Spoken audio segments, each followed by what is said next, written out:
hung out with each other, and anybody just couldn't be a tax collector. It was a handed down thing, like generational hand down news. Like when he left, that wasn't just, like you said, nobody talks about the cause, but like when he left, he basically threw away the family business. Yeah. Like here, I'm going.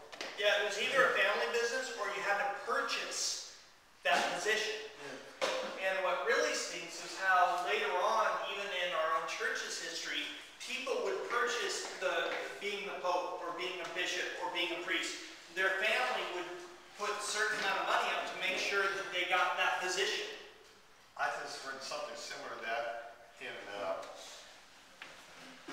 Francis Loyola. towards the end, Galatian chapters.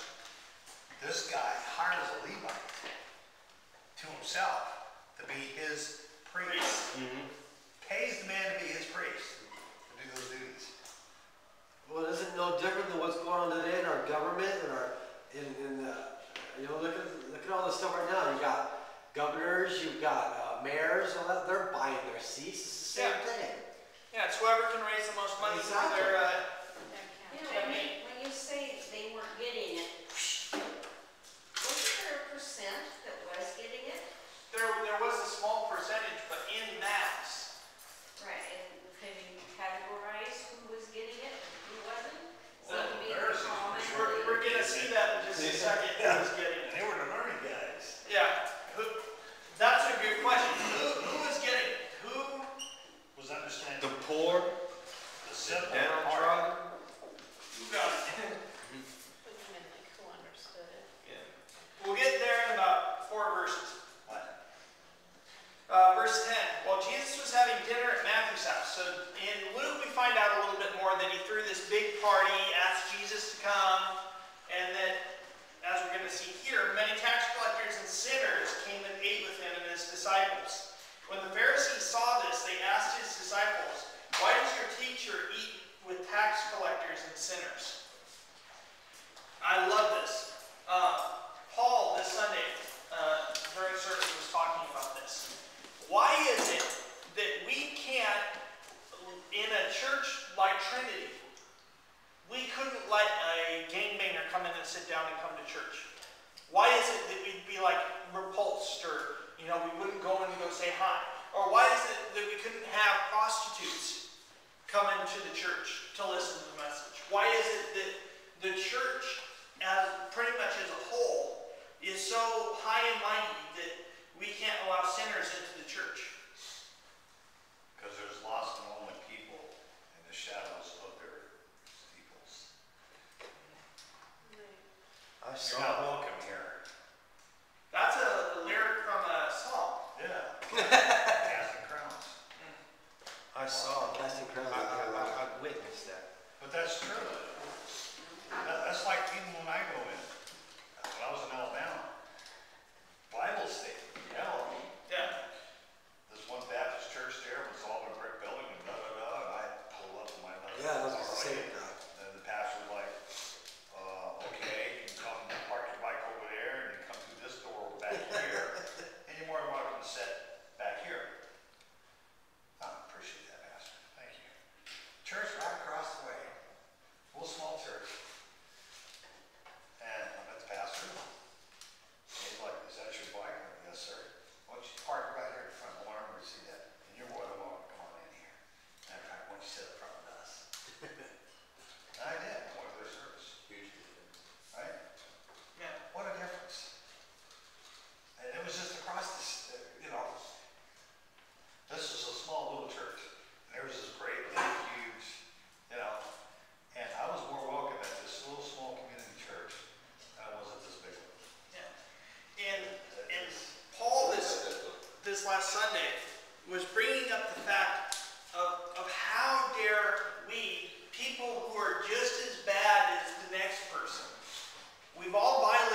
segregation. Oh, big time. Yeah. So here I am, and coming to this black church, and they welcome me with open arms. They'll put you back, because the what was painted on it, Yeah, Jesus on there, all set up there, and man, these people just loved on me. But when I went across the street to the good old boys, let's put that way. Yeah.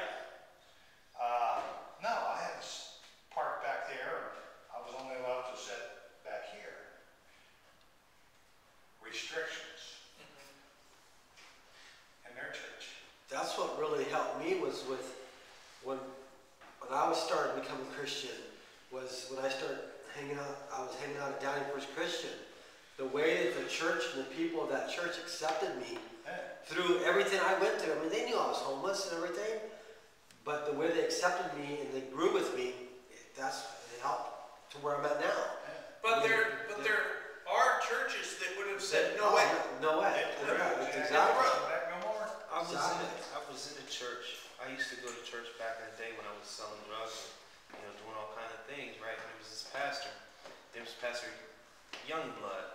And I used to think he was a real cool guy. He used to come and pick me up sometimes, take me to lunch, and he'd talk, Rochelle, you got to stop doing this, and you got to stop doing that.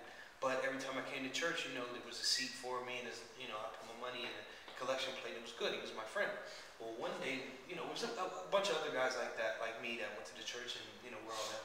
And one day, we're in the church, and it was a Sunday, and the doors opened up maybe like halfway through the service, right? And in comes these three people. It's two guys and a girl.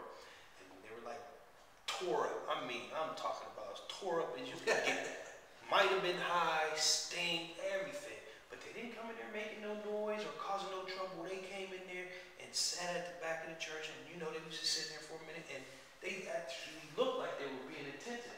This guy stopped up and said, "Oh, no, y'all can't come in here." Oh. Wow. I'm talking about just like, no. And I'm like, He what? singled them out. I'm like, hey, wait a minute. I'm the same dude on the corner, and I got a gun on me now. You gonna let them in here? That's it. I got up and left with them. There you go. I said, I told the girl, I said, I ain't coming here no more. This is crazy. How you gonna tell these people like this? That's it.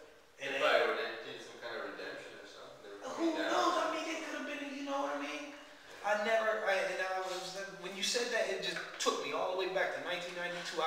It hurt me. I didn't go to church for a long time after that.